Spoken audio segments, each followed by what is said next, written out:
신부체험 TV의 강재춘 원장입니다. 자, 오늘 날씨 굉장히 맑은데요. 일요일입니다. 영상 녹화 마치고 나서는 저도 좀 등산을 계획하고 있습니다. 여러분들도 좀 활기찬 주말 보내시기 바라고요.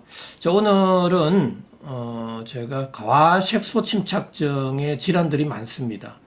피부색이 진하게 변하는, 또 흑갈색이라든지 회색, 흑색으로 변하는 대표적인 질환들이 흑피증, 또 흑색급세포증, 재색 피부염, 염증 후 과색소 질환들이 있습니다.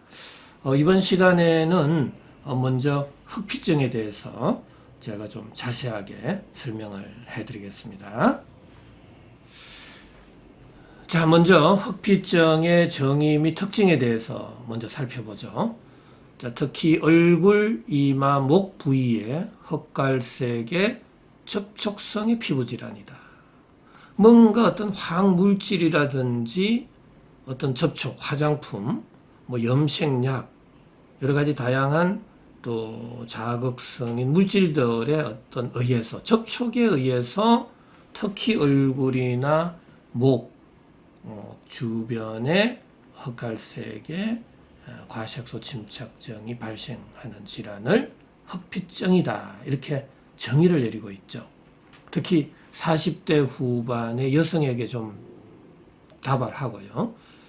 그런데 기저질환, 고혈압, 당뇨, 고지혈증을 가지고 있는 사람에게도 또 종종 잘 나타납니다. 이런 분들은 대체적으로 약을 복용하고 있겠죠. 또 약물에 의한 부작용으로도 발생할 수 있다라는 이야기가 되겠습니다. 자, 그러면 흑피증의 원인은 뭐냐라는 겁니다. 우리가 지금 제가 항시 강조하는 거 있죠. 신부체험 TV에 있어서는 바로 그 발생의 원인이 뭐냐, 그리고 하나하나의 증상들을 세포연료에너지학적 관점, 인체물리학적인 관점, 생화학적인 관점에서 정확한 분석을 해드리고 있는 TV죠. 우리 시청자 여러분들께서도 이러한 특성을 가지고 있는 채널은 없습니다. 대부분 세균과 바이러스적인 관점, 또 혈액의 성분학적인 관점에서 많이 설명을 하고 있죠. 하지만 저 같은 경우는 그렇지 않습니다. 어떤 증상의 특성들이 왜 발생했는지를 꼼꼼하게 정확하게 설명을 드리고 있다는 게 하나의 차별화된 TV다, 이렇게 보실 수 있겠습니다.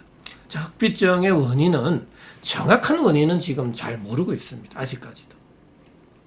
그러나 대체적으로 유발인자들이 있는데, 화장품을 쓰고 난 이후에 화장품이 잘 맞지 않아서, 기존의 화장품은 괜찮았는데 화장품을 바꾸고 나서 또 트러블이 발생했다든지, 그 이후에 피부색이 변했다든지, 아니면 염색을 하고 나서의 색깔이 좀 검게 된다든지, 이러한 이후에 나타나는 환자분들이 종종 내원을 하고 있습니다. 그래서 우리 논문에서도 이러한 유발 요인들이 있다라고 보고 있죠.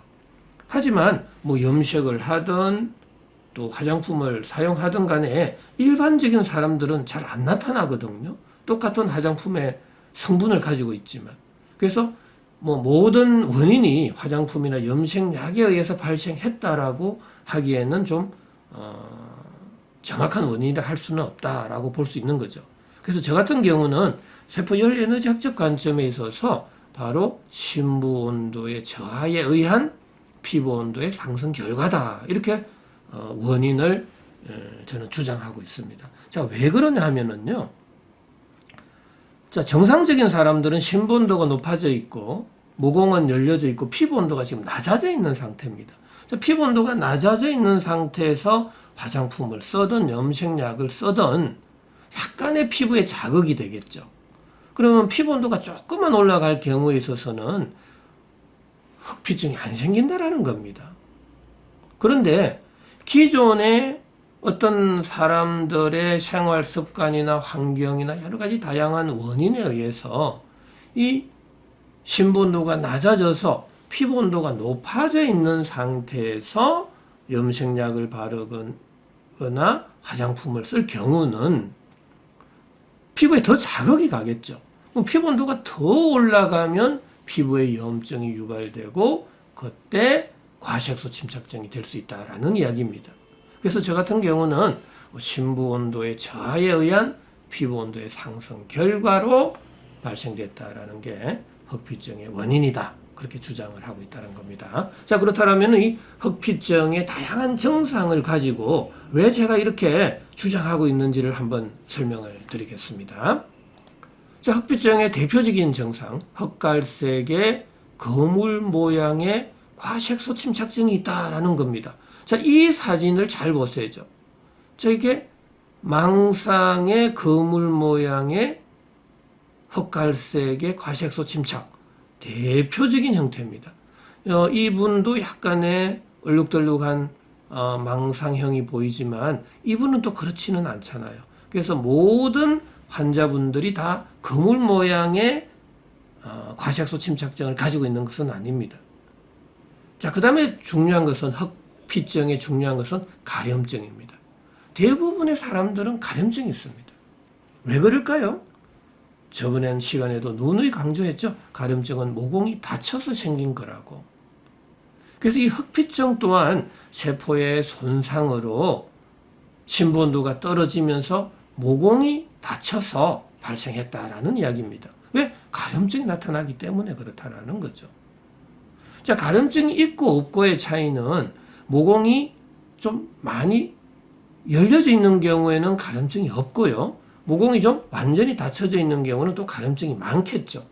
그래서 모공에 열리고 닫힌 정도의 차이에 의해서 가려움증이 좀 나타날 수도 있고 안 나타날 수도 있고 또 가려움증이 아주 가볍게 나타날 수도 있고 아주 강하게 발생할 수도 있다라는 이야기입니다. 그래서 모공의 개폐 작용의 차이에 의해서 가려움증의 경중의 차이가 생길 수 있다라는 이야기죠. 자, 흑피증은 이거 이외에도 또 다양한 증상들이 있죠. 상열감을 호소합니다. 우리가 갱년기 여성분에 있어서도 자꾸 상체로 열이 쏠리면서 불면증이 있고 초조하고 불안 초조 하는 과정 속에 있어서 흑피증이 잘 생길 수 있습니다. 그래서 저 같은 경우는 단지 이 화장품이나 염색약에 의해서 생겼다라고 100% 이렇게 확답을 드릴 수가 없다라는 거죠. 자, 그 다음에 뭐 두통이나 이명증도 동반될 수가 있죠. 자꾸 상체로 열이 쏠리는 과정 속에서 머리 쪽으로 열이 이렇게 쏠리면 응력이 강해지고 압력이 주어진다라는 이야기죠. 그때 두통이 생기는 거고요. 또 열 에너지가 귀 쪽으로 열이 쏠리면 귀 쪽으로 열이 확 쏠리면 또 압력의 차이가 생기겠죠. 바로 그때 소리가 들릴 수 있다라는 이야기입니다. 자, 흑피증의 이제 증상에 대해서 어느 정도 설명했는데요. 실질적으로 병을 구별하기는 상당히 좀 간단할 수가 있습니다. 여러 가지 복합적인 상황을 우리가 가지고 병의 진단을 내릴 수 있는데 일단 감별 질환들이 있는데요. 흑색극세포증, 재색피부염, 색소성 두드러기. 자, 이러한 것들은 우리가 반드시 좀 구분을 해서 치료를 해야 됩니다. 흑색극세포증은요, 일반적으로 가색소 침착증이 있지만 과곽화증이 있습니다. 과곽화증. 그리고 대체적으로 좀 비만한 분들한테 잘 생기고요. 재색 피부염은 솔직히 반점만 있습니다. 회색에 잿빛에 반점만 나타나고 일반적으로 다른 질환과의 관련성이 상당히 찾기가 어렵습니다. 특히 색소성 두드러기는 비만 세포의 증식을 좀 동반하고 있다는 게 좀 차이가 있습니다. 자, 대표적인 흑피증의 증상들이죠. 그래서 이러한 흑피증은 대체적으로 목이라든지 얼굴, 이마 이런 쪽으로 좀 집중적으로 발생하는 특징이 있습니다. 자, 이 흑피증에 대해서 그러면은 자세한 발생 기전에 대해서 한 번 더 살펴보겠습니다. 자, 흑피증 또한 세포의 손상으로부터 시작이 되겠죠. 모든 질환은 하나의 세포의 손상에서부터 시작이 된다라고 보시면 되겠습니다. 근데 세포의 손상은 너무나 다양하다라는 거죠.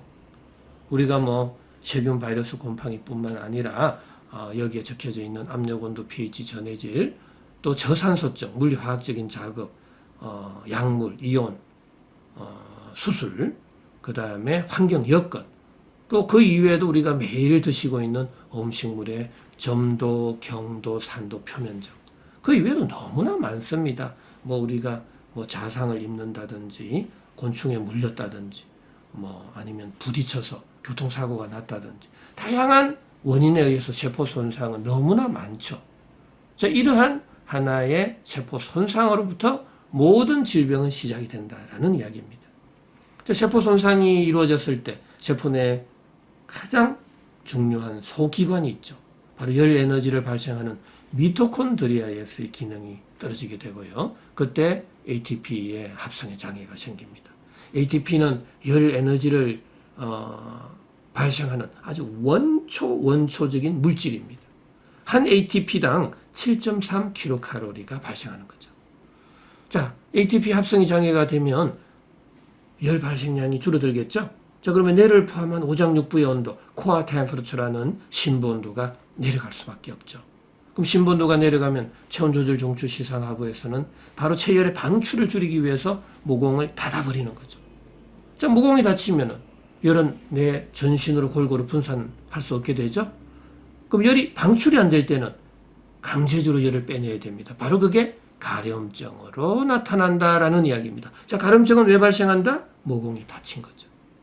자, 흑피증에서도 가려움증이 상당수의 환자들한테 있어서 가려움증이 나타난다는 거죠. 자, 그 다음에 가려움증이 없을 때를 생각해 보죠.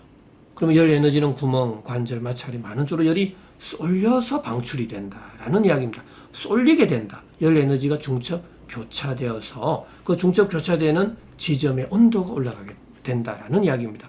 바로 피부 온도가 올라가게 되면 피부 온도가 올라갈 때는 다양한 염증성의 매개 물질이 생길 수가 있죠. 그게 어디로 열이 많이 쏠릴까요? 바로 구멍이 많은 상체로 열이 쏠리게 된다라는 이야기입니다. 그럼 상체 부위에 피부 온도가 올라가면 그때 과색소 침착증이 되겠죠. 목이라든지 얼굴, 이마 쪽에 특히 열 쏠림이 심할 경우 색깔이 검해질 수 있다라는 이야기입니다. 자, 가려움증은 동반되고 과색소 침착증이 있을 때 우리가 흑피증으로 진단을 내릴 수가 있다라는 이야기입니다. 자, 이제는 저의 신부체험 TV를 시청하고 계시는 분들은 아무나 질환을 이해하는 데는 너무나 쉽다라는 걸 알 수 있습니다. 너무 어렵게 생각하지 말자라는 겁니다. 세균과 바이러스적인 관점에서는 너무나 어려워요. 이해가 안 돼요. 전혀 이해가 안 됩니다. 하지만 세포 열 에너지학적 관점에서 바라보면 너무나 이해가 쉽고요. 왜 이마, 얼굴, 목 쪽으로 열이 쏠리는지도 너무나 이해가 쉬운 거죠. 그래서 우리가 기존에 궁금했던 거 한번 풀어볼까요? 자, 특히 얼굴이나 목에 과색소 침착증이 생기는 이유 너무나 쉽잖아요. 모공이 닫히고 구멍 관절 부위로에 열이 쏠리고 그때 피부 온도가 올라가서 과색소 침착증이 되잖아요. 너무나 쉽단 말이죠. 자, 가려움증이 생기는 이유 바로 모공이 닫혔다라는 거고, 염색약이나 화장품에 의해서 쉽게 염증이 발생되는 이유는 뭘까요? 어떤 사람은 안 생기고 어떤 사람은 생기는 이유? 바로 생기는 사람들은 평소에 피부 온도가 올라가 있었다라는 이야기입니다. 피부 온도가. 왜? 내 삶과 먹거리 속에서 심부 온도를 낮추는 환경과 여건 속에서 살았기 때문에 그렇다라는 거죠. 심부 온도가 올라가서 피부 온도가 낮은 사람은 어지간한 자극에 의해서도 피부병이 안 생긴다라는 거고요. 자, 평소에 피부 온도가 올라간 상태에 서서 염색약을 쓸 경우, 또 화장품을 쓸 경우, 다른 여러 가지 접촉성의 물리 화학적인 자극을 받았을 경우에 있어서는 반드시 피부 온도가 더 올라가는 거예요. 더 올라. 그때 염증이 되고 과색소 침착증이 발생한다라는 이야기입니다. 이해가 아주 쉽습니다. 자, 그러면은 어떻게 치료해야 될까요? 이제 원인을 찾았고, 원인을 찾으면 치료 방법은 너무나 쉬운 거죠.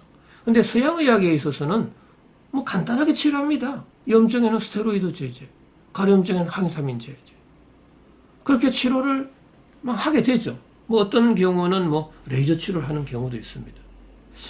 하지만 그런 분들이 다 나으면은 아무 관계가 없습니다. 그냥 뭐 아주 보험도 되고, 치료 효과도 아주 드라마틱하다라면 뭐 한방 치료할 필요가 없죠. 다른 의료기관을 전전 뭐 돌아다니면서 의로 쇼핑할 필요가 없다라는 겁니다. 하지만 의외로 논문들이나 또 실제 현실에 있어서는 이 흑피증 치료가 만만치 않다라는 겁니다. 그래서 저희 한의원은 지금 수십 년 동안 이러한 피부 전문 한의원으로서 흑피증을 치료해 오고 있는데요. 바로 흑피증의 3대 치료 원칙이 있다라는 겁니다. 자, 반드시 심부 온도는 높여야 된다. 높아져 있는 피부 온도는 낮춰야 된다. 닫혀져 있는 모공은 열어야 된다라는 이야기입니다. 자, 이렇게 심부 온도 올리고 피부 온도 낮추고 모공을 열어주는 방법으로는 한방의 약물요법, 식이요법, 생활요법, 운동요법을 쓰게 됩니다. 저 같은 경우는. 그래서 심부 온도를 24시간 내내 올려서 모공을 활짝 열어주면 열 에너지가 골고루 전신으로 분산이 되겠죠. 목이라든지 얼굴, 이마 쪽으로 열이 안 쏠리겠죠. 상체 쪽으로. 자, 열이 골고루 분산이 되면 강제적으로 열을 빼낼 필요가 없잖아요. 바로 가려움증이 사라질 수도 있고. 열이 쏠리지 않으면 당연히 그 쏠리지 않는 부위로의 피부 온도가 내려가겠죠. 염증도 줄어들고 염증성 매개 물질도 자연스럽게 줄어들거나 발생치 않겠죠. 그러면 색소 침착도 줄어들겠죠. 바로 흑피증이 치료될 수 있다라는 이야기입니다. 다만 우리가 과학적으로 한번 생각해 보죠. 이 흑피증이 내 몸 속에서 바깥으로 열이 쏠리는 과정 속에서 생겼잖아요. 자, 그렇다면 제 바깥층의 표피에만 과색소층이 있을까요? 아니면은 그 표피를 구성하고 있는 유각층, 과립층, 기저층 이런 쪽에서도 열이 쏠림 현상이 있었기 때문에 그 부위에서도 과색소 침착증이 생길 가능성이 많다라는 겁니다. 만약에 제 바깥층에 있는 각질 세포층만 있다라면 치료 기간이 엄청 짧아질 수도 있고요.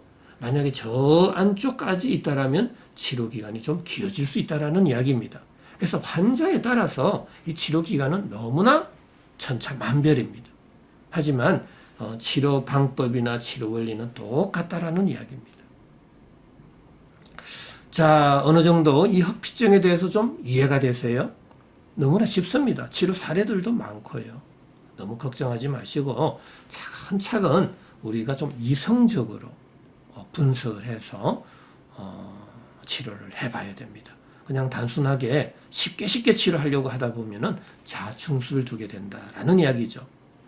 저번 강의 시간에 제가 약간의 서양의학적인 관점에서 이 스테로이드 제제나 항히스타민 제제에 대해서 좀 설명을 했더니만 이 노란 딱지가 붙네요.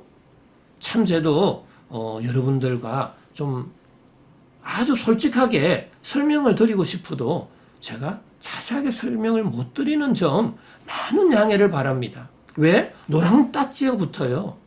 노란 딱지가. 이제는 진실을 말할 수 없는 사회다라는 이야기입니다. 진실을 말할 수가 없어요.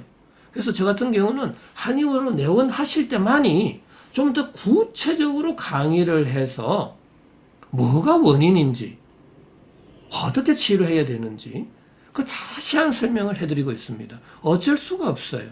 자꾸 조금만 이 양방의학에 대해서 서양의학에 대해서 조금만 이야기를 해버리면 노란 딱지를 탁탁 붙여버리네요. 그래서 죄송스럽지만 자세한 강의 내용들은 한의원으로 내원하실 때 제가 또 소상히 설명드리겠습니다. 자, 주말인데도요, 아무쪼록 좀 활기찬 주말 되시고 건강한 하루 되시기 바랍니다. 시청해 주셔서 대단히 감사합니다.